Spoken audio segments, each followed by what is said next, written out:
No, nothing.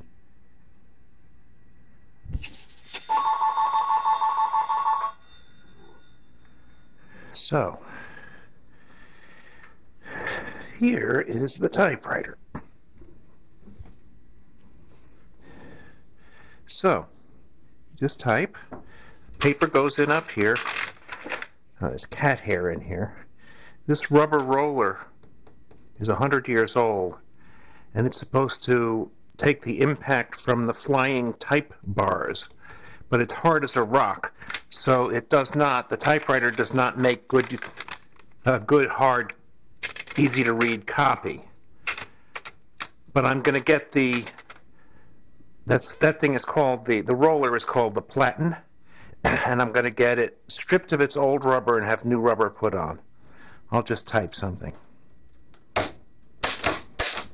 Now is the, what's the matter now? Something's stuck. Oh, hit the margin. Jaleesa was fooling with it. Okay, let's see.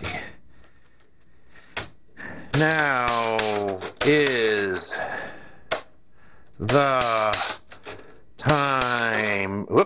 Where's backspace? I forget. It's all different. Here, backspace is up here. You get the idea.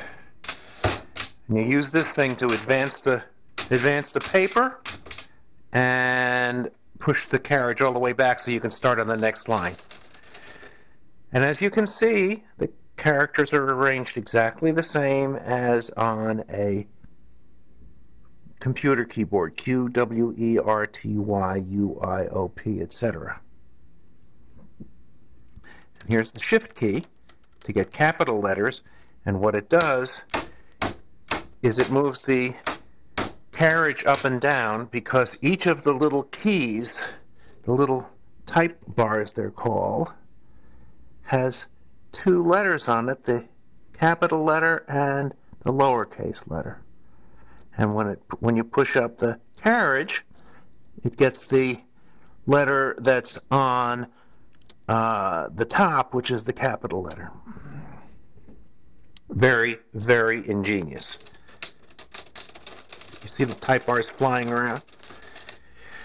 Okay, that's it.